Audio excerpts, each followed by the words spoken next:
le monde connaît Sonic, le célèbre hérisson qui déboula comme un éclair sur le marché du jeu vidéo au début des années 90. Une série aussi populaire ne pouvait qu'engendrer des titres dérivés dont le gameplay n'a plus grand chose à voir avec l'original.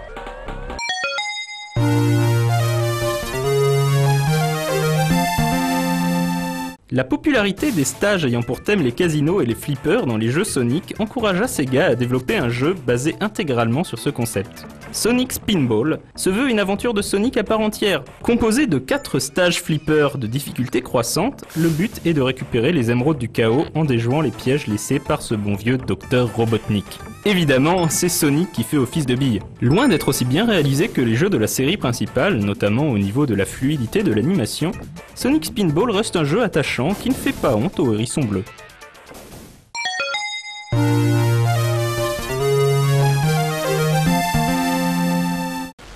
Dr Robotnik Mean Bean Machine n'est en fait qu'une version maquillée d'un titre qui faisait déjà des ravages au Japon, Puyo Puyo. Ceci dans le seul but de rendre plus facilement exportable ce titre totalement inconnu hors de l'archipel nippon. C'est pourquoi le jeu adopte le look et les personnages de la série animée alors diffusée aux États-Unis, The Adventures of Sonic the Hedgehog. Mais le gameplay reste identique, il est toujours question d'assembler de petites gelées colorées et de créer des enchaînements afin de provoquer des chutes de pierre dans le tableau de l'adversaire. Le public ne s'y trompera pas et le jeu recevra un très bon accueil en Occident.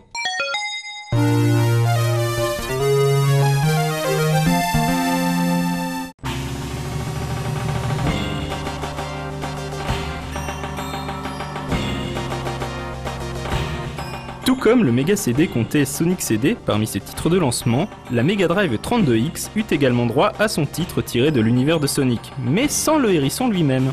Les héros de l'aventure étaient cette fois-ci le rival du hérisson, Knuckles, et ses amis de la Team Chaotix, ceux-là même que l'on retrouvera plus tard dans Sonic Heroes. Chaotix proposait un gameplay original. On jouait en fait 2 personnages dotés d'anneaux, reliés entre eux par une sorte d'élastique.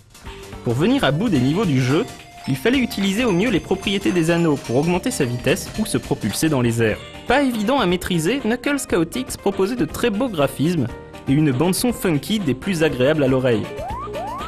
Il était également jouable à 2 simultanément. Hélas, l'échec de la 32X a empêché le jeu de rencontrer le succès qu'il méritait. Et même si de nombreuses compilations Sonic sont sorties jusqu'à aujourd'hui, on ne trouve Knuckles Chaotix sur aucune d'entre elles.